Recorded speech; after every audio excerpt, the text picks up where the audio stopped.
Hey Morgan, how are you doing today? Good, how are you? I'm doing good. Thanks for doing this. Yeah, thank you for having me. Yeah, absolutely. Um, it's kind of been a wild weekend as far as the weather goes here in Michigan. True. Yesterday was like so bipolar. It was raining, and at one point it was snowing, and then it was sunny. It was strange. It was confusing, It yeah. was very confusing. Um, so tell me a little bit about yourself. Are you from the Lansing area? You born and raised here? Yep, I was born in Lansing at Sparrow, Oh. so I guess as Lansing as it gets. And I went to Hazlitt, Okay, so I've lived in the area basically my whole life. cool. And now I live in Lansing. Where did you go to school? So Did you go to Hazlitt? Or? yeah, Okay, Hazlitt. cool. And how was that experience? Um, it was okay. Not bad, not good, somewhere in the middle. I would Okay. say most of the people I really love and I'm still friends with, and it's like a unique high school experience, I think, because a lot of the people I met in college weren't still connected to their high school friends, but Mm. I feel like even now I'm 28 and I'm still friends with a lot of people from high school. So that was a cool part, but also Hazlitt's like pretty non-diverse. So Really? that part kind of was unfortunate, but That's yeah. kind of strange because like Okemos is pretty diverse, Yeah. and then Okemos is like right there. Yeah. I don't know what happened, I guess. I feel like all the people of color at Hazlitt kind of just were friends with each other and kind of stuck together. So Mm. that's partially why we're still friends now. Like I was with my high school friends last night. I will be tonight probably. So Cool. And yeah, then, so did you went to college, you said? at Michigan State. Yeah. Okay, what'd you go for? Um, for math, That sounds so boring. I love math. It's my Uh, favorite subject. It's just the easiest, most natural subject for what me. about it do you love? I mean, is it like like somebody described math to me because they do like accounting for a living. They're like it's kind of therapeutic in a sense because you can kind of have control over what you're doing. Yeah, I definitely like to be in control of the situation, I feel like. So that's one reason why I like it. I like that there's always just a certain answer. Like, you know, when you've found the right answer, you've done the right work. It's satisfactory at the end. Yeah, I guess Yeah. so, but not accounting. That's not my type of math. No. How old are you? 28. You're 28. Okay, so Mhm. you're the same age as I am. Yeah. Now when did you get started in the weed business? You own a business, right? Yes, I own Yeah. a business. It's called Ganja Girl. I have been in the industry for probably about almost a decade now. I started as a caregiver at a local medical marijuana shop in Lansing before we had all the licensing and all these new laws and regulations. Okay. Just when there was the medical cards, I was a caregiver and I had 5 patients and I would grow cannabis for my patients and then turn that into edibles or topicals or concentrates. And I just What's a concentrate? like wax, Okay. dabs. Okay. Yeah. Interesting. So where did that interest come from? I guess I've always been a consumer since like high Okay. school. I love how you said that. So, and I also am just like, I try to eat healthy and exercise. I care about the environment and like taking care of the earth. So I've always just kind of been interested in natural medicine and plants for healing. But as a consumer, it kind of like takes it to another level. I was kind of just like a social smoker when I first started smoking, and then later in life it turned into more of like, wow, this really helps me on a daily basis. And then I was just like obsessed with it basically. What kind of things do you find that it helps you with on a daily basis, like anxiety, stress, those kind of Yeah, things? definitely all those things, but in general it just improves my mood so drastically. Like CBD does as well. So for people who don't like THC, I definitely recommend CBD because it does have like the same mood enhancing type qualities. That's the main reason why I like it. I'm not like super depressive person, but it definitely just picks me up every day and like gives me a better attitude, I feel like, to conquer all the stressful situations that I have to deal with in running a business. Now, as far as CBD goes, you can get it with THC and without, right? Yes, correct. Now, what are the benefits of either one? So CBD is definitely good for everyone, I would say, any age. What kind of things is it good for? Like, same thing, mood enhancing, anxiety, Yeah. depression type things, but also, like my grandpa, for example, he is pretty old and he has a lot of aches and pains. When he takes the CBD, he feels almost nothing. He has arthritis. So that's one thing that I've personally seen it help a lot. My only employee, Mary, her sister's mother-in-law has cancer and she's very, very sick, and she probably would never have tried CBD or THC before being so sick, and now like it's the only thing that helps her to have an appetite and feel like she can move, I guess.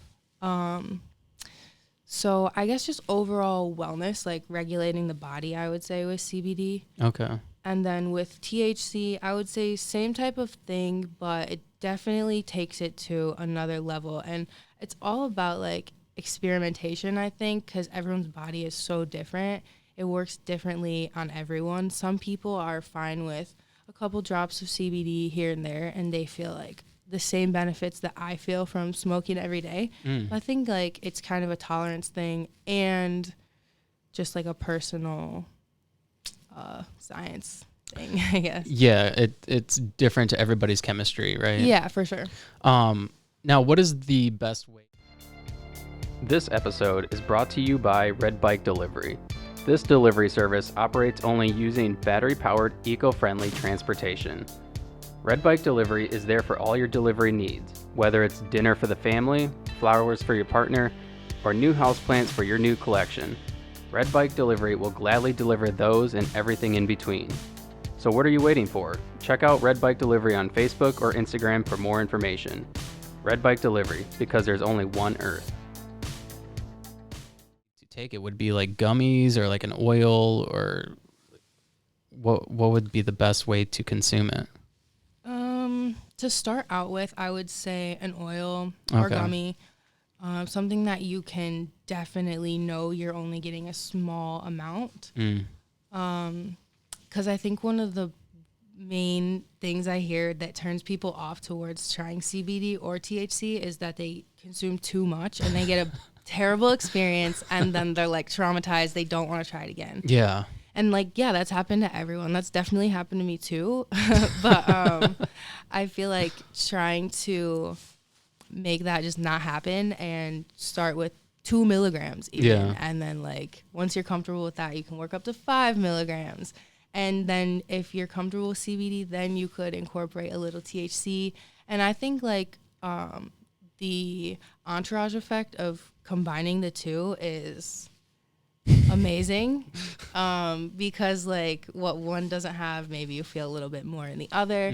So it's definitely something to try, but like I said, it's all just experimentation, what works best with your body and in what combination. Now I have a couple different questions, but I guess one of my questions is, you kind of got into that business kind of early on, it sounds like as far as like the way it has gone here locally. I mean, just recently we've had different shops pop up and whatnot. How has things changed since you started? I love this question. Yeah, I feel like I've definitely been in at the right time. Okay. Which is probably one of the best things I can say about the business overall, is just the right time to be doing it. But so far what I've seen is that the industry is still so new, like so young, more than people think, because you do see a lot of shops popping up that like you've never heard of before. Yeah. So it seems kind of like a little overwhelming almost, and like all the spaces are getting taken up. And in some ways, like they kind of are, but also this I think is like round one of the industry. And if you think about like the alcohol industry, it probably took so long for things to work out to how they are now. Yeah. And the brands that are popular now to actually be. Especially if you like go out of state anywhere, like I know if you go to Virginia, for instance, there's certain days that you cannot buy alcohol. Like on a Right. Sunday, you Yeah. can't buy alcohol, or you have to go to like you can't just go to like a Meijer or like a Walmart and buy alcohol. You have to go to an actual liquor store and buy alcohol. And those laws haven't changed. I'm sure they've been in place for a long time. Yeah. You know, so I'm sure with like the weed business, it'll eventually kind of evolve, right? That's kind of what I think. And I think a lot of the industry kind of thinks that way. Yeah. So overall, to answer your question, I think that it's just still so new. It's hard to say, but what I've seen change the most is, unfortunately, a lot of like local ownership has been weeded out because the process to get a license now is so difficult. Is it expensive? How's It's it? very expensive. Okay. And there's a lot of hoops you have to jump through just to even start the business. Really? And you're so much in debt by the time you even are able to open your doors. It's like, what regular person really has that startup fund? Right. I definitely don't. So that's why we started with the events license. It's the least financially straining license that we can get our hands on and get our foot in the door and just like kick that door open. Basically. So what's an events license? Like you just go to different events and you sell there? Like is there a certain, like do you have to meet a certain criteria as far as growing? Like what is that? What is that like? So we actually don't touch the plant at all, which is why it's one of the more simple license types to have. We can host events where we have the licensed retailers selling products at our events, and we can have consumers smoking products, eating edibles on site at our events. But even with the organizer license, we still have to get a license specifically for each event that people are going to be consuming or buying products at. So there's a lot of compliance that even we have to follow. I mean, I guess it's kind of like that with alcohol too. Yeah. Like if you rent out like a hall, you have to get a liquor license. Yep. Exactly. Yeah. It's like that, just very new. So there's not much information really to go off of. It's kind of like trial and error. Right. There's nothing put in place yet. You just kind of got to figure it out. Yeah. Wow. Now, do you know how many weed shops there are or like cannabis shops there are here in town?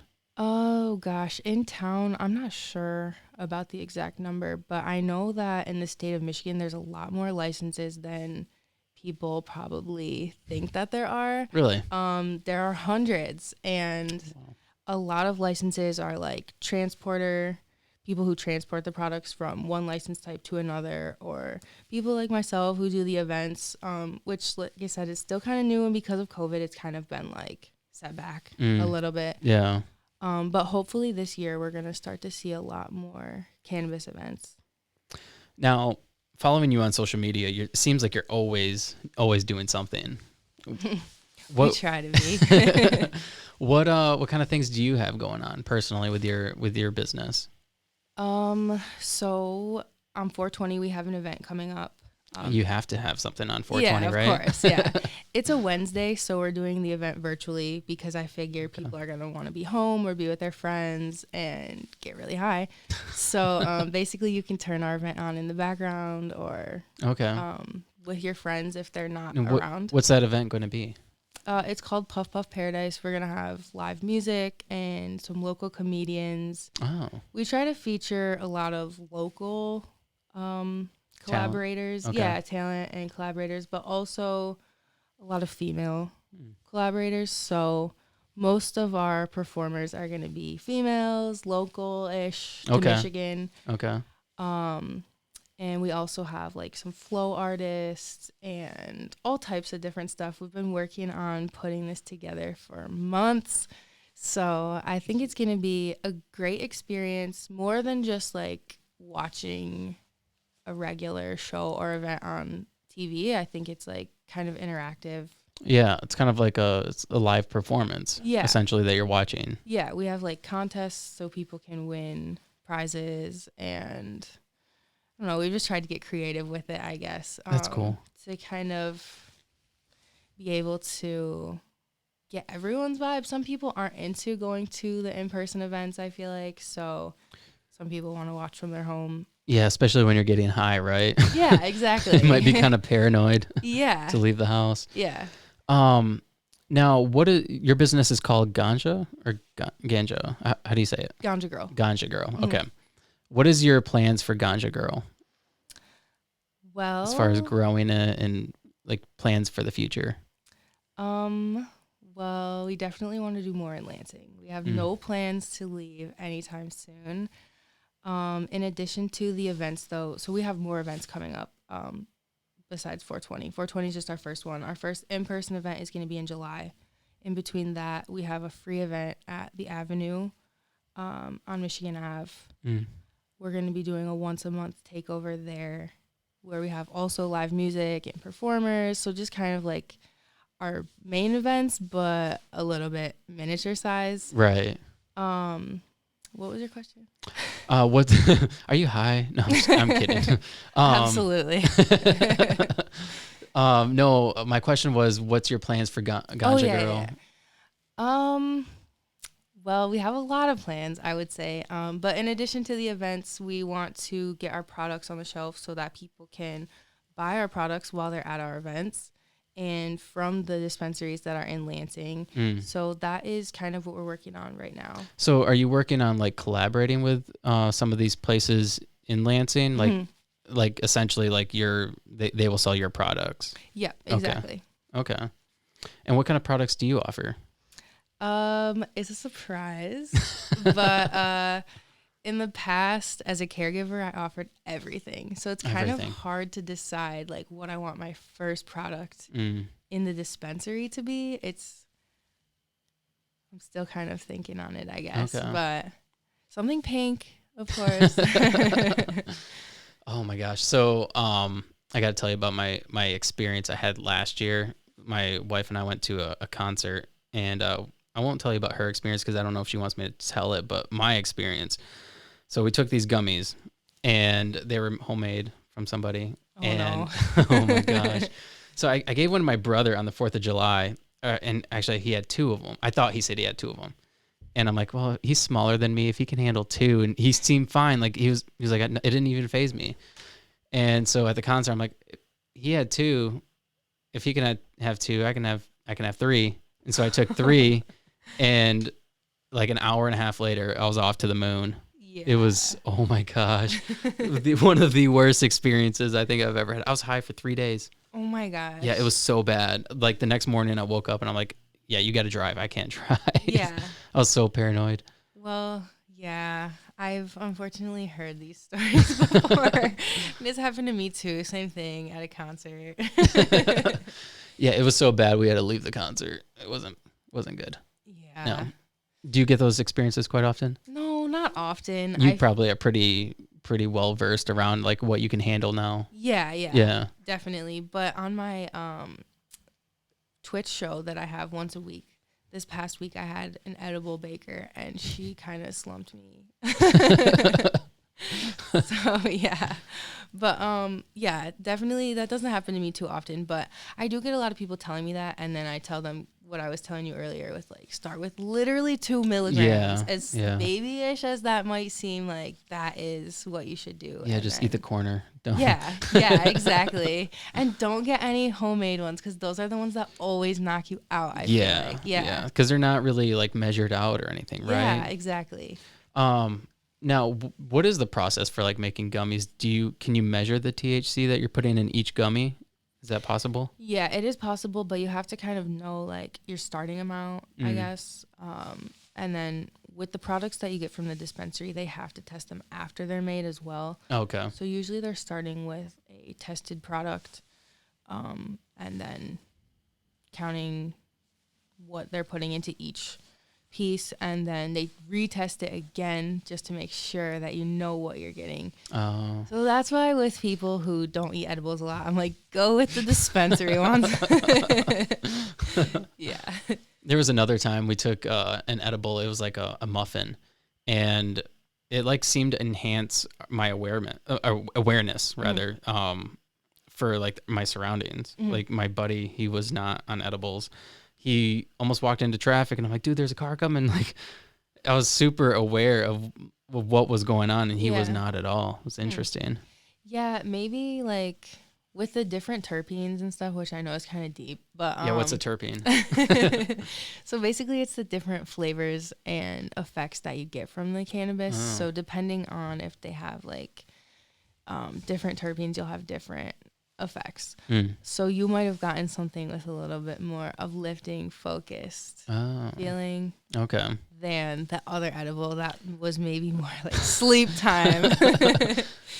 Yeah, no, the other edible that I ate, it literally was like, it was almost like when you watch a movie or something, and there's like it's like zooming in, zooming out type activity. That's almost like what it was like. It was real strange. Like I couldn't focus on anything. Like I'd turn and it was like everything was, I don't know, jerking when I moved. It was weird. That is weird. Yeah. Usually when that happens to me, I just go to sleep right away. Well, I would go to sleep and then I'd have weird dreams and then wake up paranoid, thinking like my wife is dying, and then thinking I'm dying. It's so messed up. Yeah. Oh, wow. Now, have you gotten any pushback from anybody, like as far as your business goes? Because obviously a lot of people find like the weed business or the cannabis business super controversial. I don't think it is. I mean, I think it's like anything else, like alcohol. I mean, I think there's room for it, and there's a way you can manage it. Yeah. Have you gotten any pushback from it? No, not really. Not so far. I'll say, since like you said, it is regulated now, and it is just kind of like any other business, at least in Michigan. Yeah. It's seen that way. We've honestly been pretty smooth sailing.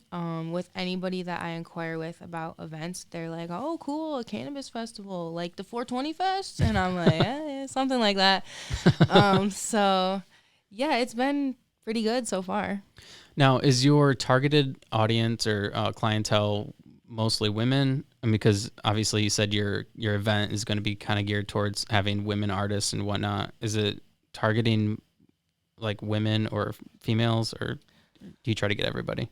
We definitely, it's open to everyone. Okay. But it says on our website, and like this is just how the brand is, that we choose to uplift women. So anyone why is did you choose welcome that? to come. Because you're a woman? No, just because like in my experience,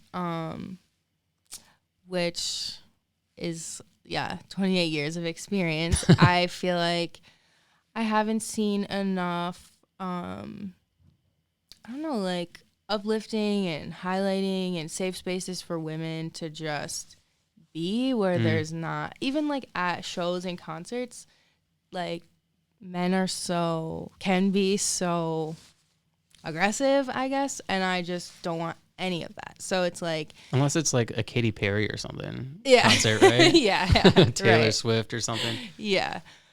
So basically my thought is just anyone can come as long as we're all on the same page, that we're respectful towards each other. Like, we don't think women are better or anything like that, but it's just like, here we're choosing to showcase their awesome abilities and talents. That's awesome. I like that.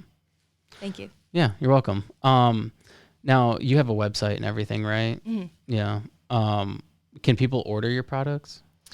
Our merchandise, our T-shirts and hats and glassware can be purchased on our website, which is ganjagirlmi.com.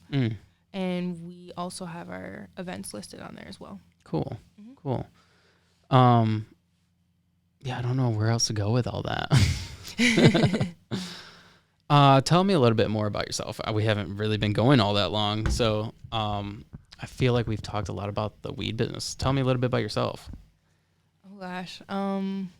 You're from Hazlitt. What kind of hobbies do you have other than, I mean, because being an entrepreneur, I'm sure you're busy all the time. This is my life. Yeah, you're probably constantly thinking about it. Like I kind of know because it's hard to shut it off. Like doing the podcast, like I'm like upstairs watching a show with my family and I'm like thinking about like how can I do things differently? Yeah. Always. Yeah. Is it like that for you? Yeah, but it's just me and my dogs. Oh, how many dogs do you have? I have 4 dogs. This is actually probably a great topic. People are always like, what? 4 dogs? Yeah, they're all different breeds, basically just a pack that I inherited one at a time. Wow. Wow. That's got to be expensive. It is. Are they big dogs? One's big. He's a German Shepherd. Okay. He's the biggest one, and he's the youngest one. He's a big German Shepherd, though. He's like probably just over 100 pounds. And I have a German Shepherd. Oh, yeah. Yeah. Nice. Yeah. She's not 100 pounds, though. But they're a lot of work. A lot. He's like having 3 dogs because he wants to play fetch all the time, nonstop. Especially being a puppy, right? He's almost 5, but he acts like a puppy. Never grows up, just obsessed with the tennis ball. But the other dogs, the other ones are pretty small. One's a wiener dog. Oh, okay. He's like, we call him a brat dog because he's like an XL wiener dog. Oh, okay. Is he fat? He's just thick. He's thick. He's bigger boned than any other wiener dog I've ever seen. Wow. And then I have a pug mixed with a Boston Terrier. So she's just a little snorty one. And then the last one is like a Border Collie mix. Okay. And he also loves to play ball. Oh. So he just kind of follows the German Shepherd around. That's cool. Wanting to get the ball from him. That's got to be crazy. Crazy. You have a crazy house. Yeah. It's crazy. I think I like chaos a little bit. Do Organized you? chaos is what I like. Do you thrive in it? Yes. Yeah. Makes you better, doesn't it? Yeah. I don't think I'm ready to have kids yet because of the business, because I'm just so obsessed. Yeah. I don't have time, and I don't think it'd be fair. Like, I couldn't focus really on anything else. I'd have to choose one or the other. Yeah. But having the dogs is like a great way to not be alone, I guess. Are you married or have kids, or not kids, a fiance or anything? No. Nothing. Nope. Oh. Just married to the business. That's funny. Yeah. Now you did say that you wanted to work mainly here in Lansing. Do you have any goals as far as like expanding the business like elsewhere outside of Lansing? Yeah, I think so. It's just I love Lansing. It seems so Lansing, like cheesy or whatever. Yeah, what do you love about Lansing? I don't know. When I've been a lot of other places. I try to travel a lot. I lived in Costa Rica for like half a year. And I traveled around Central America when I was there. I lived in Florida for a bit. Where'd you live in Florida? Boca Raton. Mm-hmm. Okay. Yeah. I'm from West Palm Beach. Oh, nice. Yeah. Well, West Palm Beach area. Yeah. Lake Worth is where I was born. Okay, nice. Yeah. Yeah, I went to Florida Atlantic for like 2 weeks. Okay. I didn't like it. No? I came back to MSU. But where was I going with that? Yeah, I've been around to other places, but I don't know. I guess I love the people. I love the mix of people in Lansing. I think it's a good mix of like old and young and different, I don't know, shades of people and interests, but yet we all kind of have like the same care for Lansing. I don't know. It's just like my home, I guess. Anyone would say that about their home. I think one thing I like about Lansing, I talk about it all the time because I have like other artists and stuff on the podcast, and everybody's super supportive of everybody. Yes. And same with like local business owners, like they all support each other. Even if they do the same thing, they're supportive. Yeah. Because if one does good, then the other does good. And I think it's super awesome to see. And that's one thing like I like about Lansing, because like I think it's so easy to get wrapped up in the competitive side of things and like feeling like, you know, oh, that person might be stealing my customers or my, I guess my audience or whatever, but that's not like that here. Yeah. It's kind of interesting. Yeah, I completely agree. Yeah, I never really, everyone's so, let's work together. Yeah. Every single person I meet. So I guess that's why I love it so much. Everyone's been so supportive of me since I've been doing this. And like you said, it is weed, so people could be like, oh, what are you doing? Yeah. You know, but everyone's like, this is awesome, like we're so proud of you. And It's probably because everybody smokes weed secretly, probably, right? definitely in Lansing, I think they do. That's another reason why I love it here. But yeah, bunch of stoners. Yes, exactly. But yeah, I don't know. I love Rio Town. It's kind of hippie, right? Yeah. Yeah. I live kind of over there. Oh, do you? so, Okay. On the south side. Yeah, it's kind of hippie over there. Yeah. I like it. It's I do interesting. too. Yeah, it's like I a different vibe. Yeah. Yeah. I think that Lansing has a lot of potential, and people are actually making moves towards it instead of it just like sitting here and nothing really happening. Well, I think it's because like a lot of the younger people are kind of coming up now, and they're like, Lansing is a boring place, and we need to do something to change it. And so people are starting their businesses, and they're, like Rio Town's completely changed. Like I think it used to be kind of ghetto, right? Like you didn't want to go down there. Yeah. It was like dangerous. But now it's like kind of turned, and it's like this hippie, like there's coffee shops, you can go down there, and there's art. Yeah. Like there's murals all over town now. Like it's real interesting. It's kind of cool. It's cool. Yeah. It's like gives you some pride to be from Lansing. Yeah. I feel like, So I guess that's why I love it. And I think it also has something to do with it, Lansing being so small. Like it is a big city, but it's still like so small, like to the point where like we probably know like 50 of the same people. Yeah, for sure. Like we didn't know each other, but we know people that know us. Yeah. So it's small. Mm-hmm. Yeah, I like that too. Once you know a few people, you know everyone. Yeah, essentially. It's not necessarily a great thing. Well, I feel like if I'm going to be in Michigan, this is where I'm going to be at. I also like that it's in between Detroit and Grand Rapids. Yeah. So it's kind of like locationally a good, convenient spot for me. Yeah. I try to go visit other cannabis operations and stuff like that around the state. So it's a good spot to be for meetings and I think Lansing, when I think of Lansing, I think of like potential because like if you go to like Grand Rapids or like Detroit, even like it's so big, and a lot of the people are doing like probably what you're doing, and it makes competition harder. But if you come to Lansing, it's not as big, and so it's easier to start a business and kind of grow from there. Whereas like in Detroit or Grand Rapids, it's competitive right from the start. For sure, yeah. Yeah. Grand Rapids is definitely further along, I feel like, with just everything they have going on there. Yeah. So it's because they got money. They got a lot of money there. Yeah, they definitely do. I love going to Grand Rapids. I like visiting, but I wouldn't want to live there. It's too much. Not my vibe. No. Yeah. No, you have to be like inner city type of person. Yeah. Yeah. Even downtown Lansing, when I go downtown Lansing and I go up, like I was on the top floor of a building the other day and I'm like, wow, this is Lansing? This looks so nice. Really? Yeah. What building? The one on the corner of Washington and Michigan Ave where there's the bank. Okay. I can't remember which bank it is, but at the top of that building, it is such a great view. It made me want to get a Ganja Girl office downtown Lansing. You should. You definitely should. Do you have an office? My house. Oh, okay. Yeah. Okay. Yeah, you definitely should. Eventually, I'd like to have a podcast studio downtown somewhere. I think that'd be pretty cool. Mm-hmm. Yeah. I think so too. Downtown Lansing is on the come up for sure. It's cool that I heard there's going to be some new music venues there. Yeah. That's interesting to me as an event organizer. So do you play any instruments or do any music? Kind of. So I did play piano as a kid. My parents forced me to take lessons and I hated every moment of it. But now I'm glad because I know how to read music and have a general sense of rhythm, I guess. So I'm grateful for it. But recently, within the last 2 years, I started learning how to mix music like as a DJ. Oh. And that has gone farther than I thought it would, to be honest. I just kind of did it as like a hobby for fun. Yeah. And now I've actually played some shows and stuff. Wow. So have you met Chiku?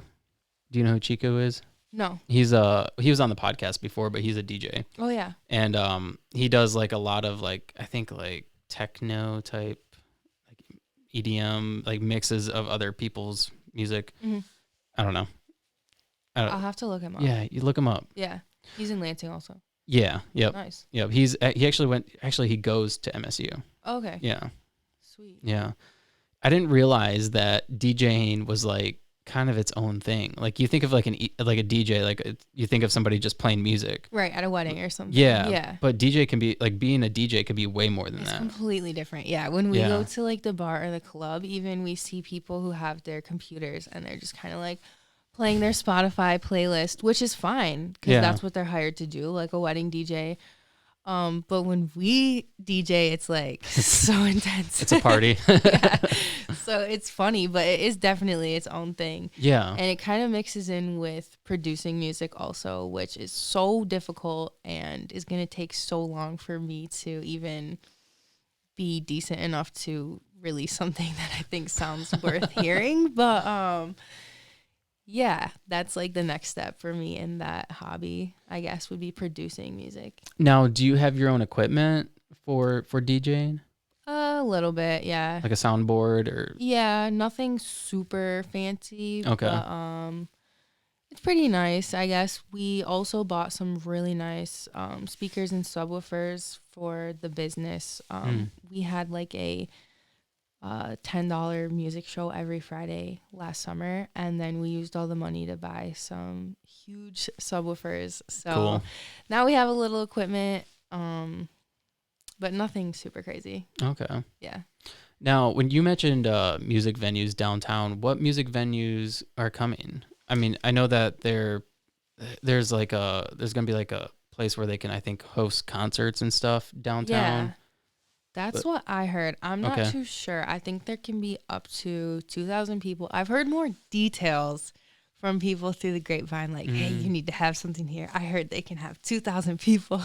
That's a good idea. I know, but I don't know exactly what the name of it is or anything like that. But it'll be interesting. I'm definitely going to be there checking it out, I feel like, once they open. Yeah, Lansing definitely needs some sort of venue for more things like that. More live music, for Yeah, sure. Yeah, definitely. Because I mean, I love going to concerts and stuff. me too. Yeah, absolutely love it. It seems like I have to drive to Grand Rapids or Detroit, basically, every time I want to go to a show. Yeah. It's one or the other, but it would be cool to have something in Lansing. Yeah, absolutely. And why don't we have something? It's Lansing, the capital city. It makes no sense. No, none. Yeah, that was something that my wife and I would always have to, because we go to concerts all the time, but we also go to like comedy shows too. Yeah. And like they don't have any comedy shows here. I mean, they have the comedy club, the what's it called? Funny is Funny comedy club on the west side. But that's just like recent. Like he just opened that up not too long ago. But before that, it's like we've had to go to see like bigger comedians. We'd have to go to like the Funny Bone in Columbus, Ohio, which is like 4 hours away, or go to the Bob in Grand Rapids because they had a comedy club there that closed down. And they would have pretty big comedians too. But yeah, it's super frustrating that Lansing doesn't have those type of venues. It is, yeah. Like you said, though, I feel like the younger people, like the millennial generation, if you will, is kind of like bringing that back, I guess, because with that new place on the west side, the comedy club, but also on our 420 live stream, we have 2 local comedians, and they are so funny. Who are the comedians? So one is Nicole Melnick. She is Lansing's funniest comedian. She was on Laugh Fest like a few weeks ago, and then we had her. We like pre-recorded a segment with her for our stream. Oh, cool. And then my friend Elena Bamfield, she is the one who brought this other girl, Nicole. But they were both so hilarious. I did not expect, I guess, because Lansing is kind of blah. Yeah. Sometimes. I was not expecting them to be so good. And we had them for like a little private Ganja Girl comedy show. And they were so funny. They gave us some dates that they were doing more. And we've gone to see them again, and it was really good. That is cool. And where do they perform at? Do they perform here in town or? Yeah, so they have a thing every Thursday at Beggar's Banquet in East Lansing. Okay. And like a comedy show? Yeah. Oh. They have maybe quite a few stand-up acts, I would say, like maybe 20 different people each Thursday. I think it's probably at like 6 or 7, I don't know, at Beggar's Banquet in East Lansing. And they are so funny. They're just like super local people, and have you ever thought about doing comedy? College kids. Barely. Not really. No. I don't think I would be that funny. I'd have to be super high, I think. That everything I said would be funny. That's funny. That's funny because you might think it's funny. Yeah. They might not. Yeah, exactly. People just be laughing at me, laughing at myself. That's funny. That is funny. Yeah, I remember I was going with that. We were talking about venues and stuff. Yeah, I don't know. I just had a lady from Fox 47 in yesterday, and she was talking about these. There's 4 different cannabis places here in town that are just now allowing or they're a lounge. They're gonna have lounges, and they're gonna have like, I think, where they serve like coffee, and like there's gonna be like a store and all kinds of different things. Do you know anything about that? A little bit, yeah. In the nicest way possible. Lansing, the city of Lansing, in my opinion, has allowed for a lot of the licenses, because there's a limited amount of licenses. There can only be 4 lounges or like 15 adult use dispensaries or whatever the number is. There can only be that many in the city of Lansing. And then once you reach that number, it's done.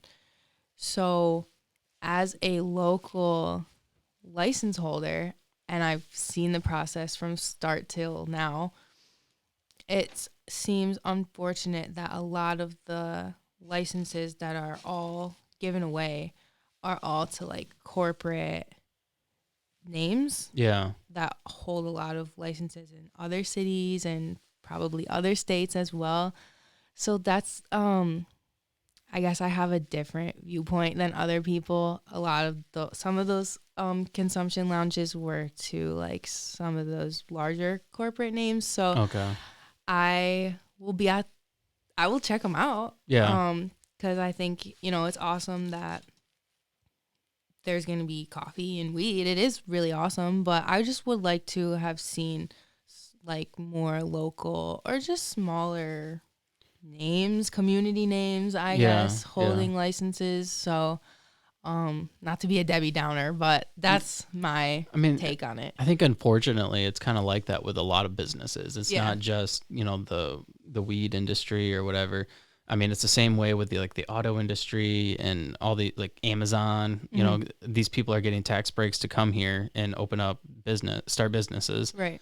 So it's kind of good for the community in one aspect, but then in other aspects, it's not so great for like the local business owners, right? Exactly. Yeah. So I don't know. Like, I guess I don't have any opinions on it. Mm-hmm. Other than like, I have seen like what you had mentioned, some of these bigger businesses from out of state coming here. Like I personally met the CFO of Skymint. Okay. I was at a restaurant and she was there at the bar, and like we just started talking, and come to find out she's from Boston, and it was before they started opening their stores here. Mm-hmm. And she was coming here to open those. Mm-hmm. And next thing you know, they have like this, a couple stores here now, and then I think they're opening like a warehouse type thing too, right? Or do you not know? I'm not sure. It's hard to keep up. they have a lot of locations. Yeah. But yeah, I mean, I agree with you. I think it's cool that we're gonna have these lounges in Lansing, and it's different. It gives Lansing some flavor. It gives other people from different parts of Michigan a reason to come to Lansing and spend money, and maybe they will support the other local surrounding businesses. So there's definitely pros and cons. I'm excited to check it out. I just wish there was like one super local lounge. I think that would be cool. I think it would take a lot of money, right? Yeah, absolutely, for sure. It's hard because with the lounge license, you kind of have to be connected to a dispensary, because how else are you going to really get the products there? Right. Yeah, you would have to grow it. Yeah, right? yeah. And I don't think people can bring outside products, like their own products, into the lounge. Okay. So, yeah, it's just a lot of rules and regulations. Yeah. I feel like that make it hard for everyone to get in. Yeah, absolutely. Yeah. Do you have anything more to say about that? About the weed industry?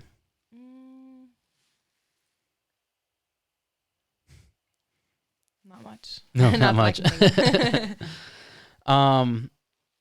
Yeah, I don't know. We've been going for 43 minutes. 44 now. Yeah. You want like 15 more minutes? We can if you want. I mean, Okay. do you have anything else you want to say or talk about?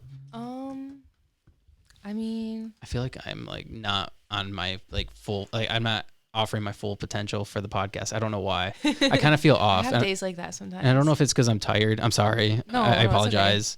I hate it when I'm tired and I'm like trying to think yeah. Yeah, no, it's fine. I guess I have one other thing I can add. About our events.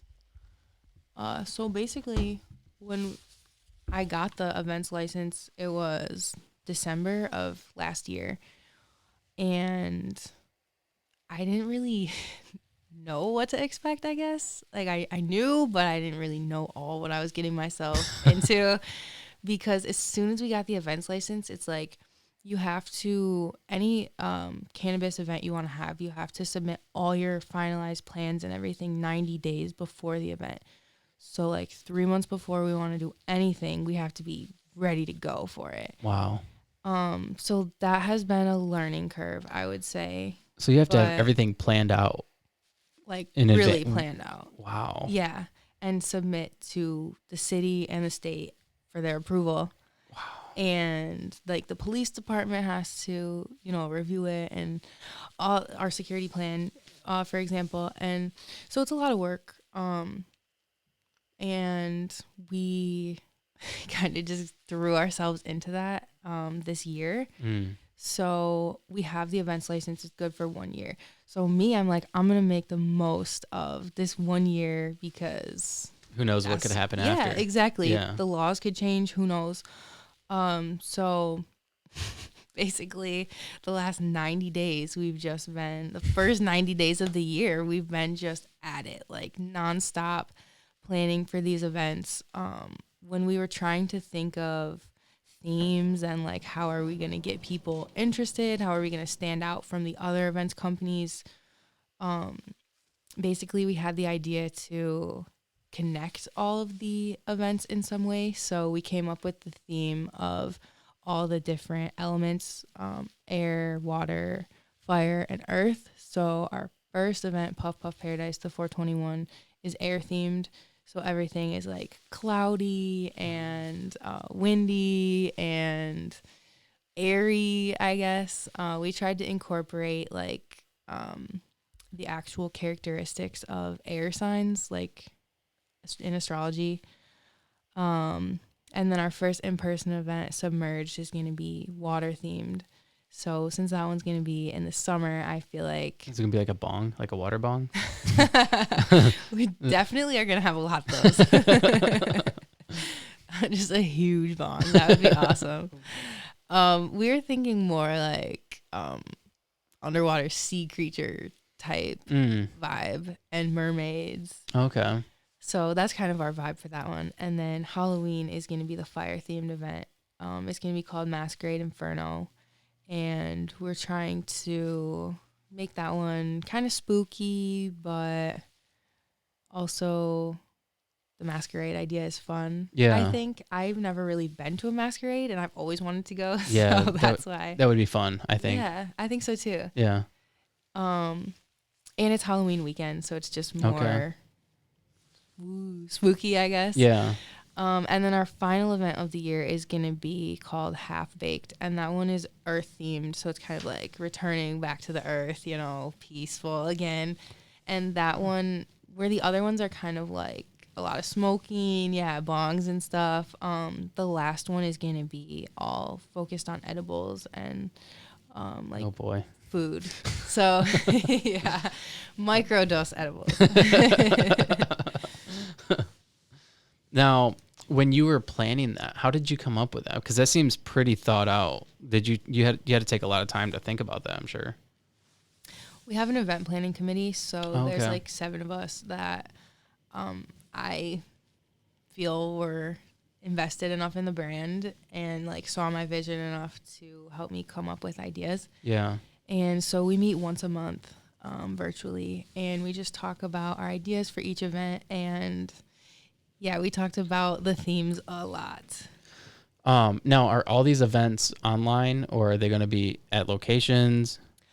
All of them are in person besides the 421. Okay. Mm-hmm. Okay. And 420, you can just kind of see what we do, what's our vibe, and then if you like it, you can come for. Okay. Yeah. That's cool. I like that. So where are the other locations going to be?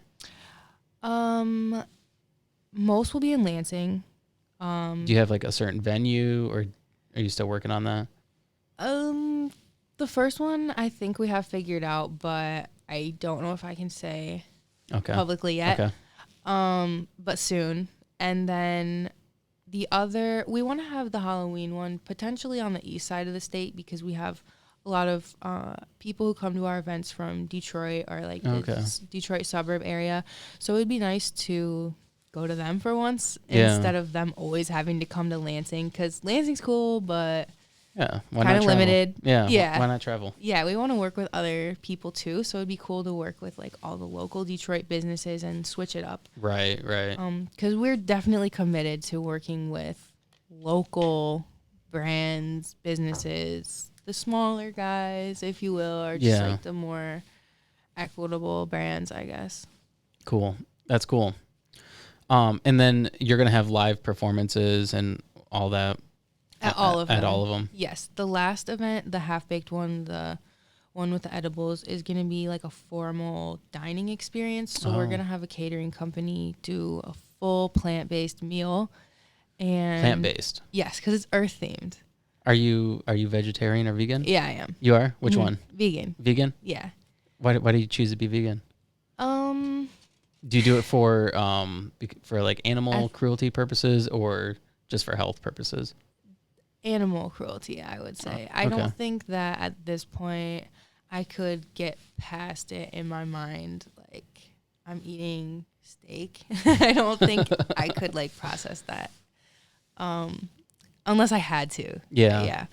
But I'm not like super strict about it now because over the last year I've been eating gluten-free. So since I started doing that, it's made me have to like eat eggs and stuff like that sometimes. So the vegan is less strict, I guess. Can you eat eggs if you're a vegan?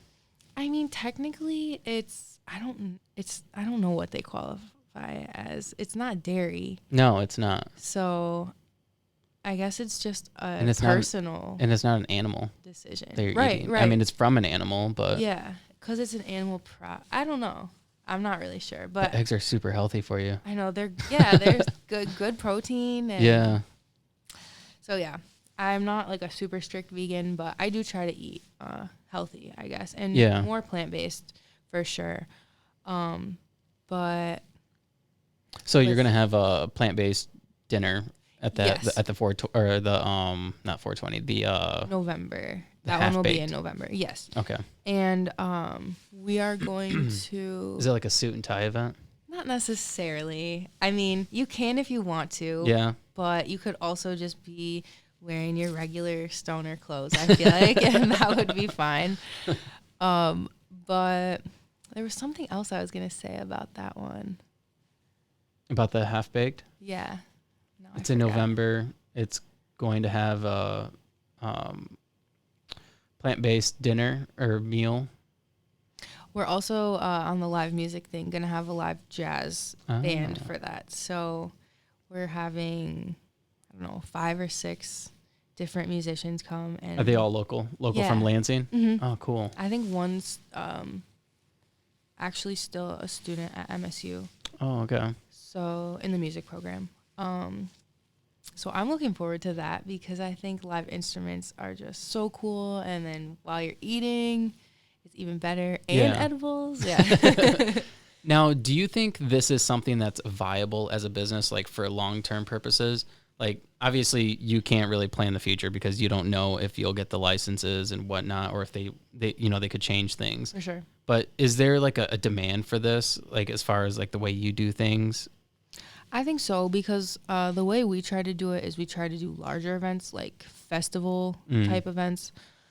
So I think there's definitely a demand for cannabis and music festivals. Definitely. All over the country. And on the topic of expanding, I guess, out of Michigan, I would like to have events outside of Michigan at some point, but Michigan is just my first stop. Yeah.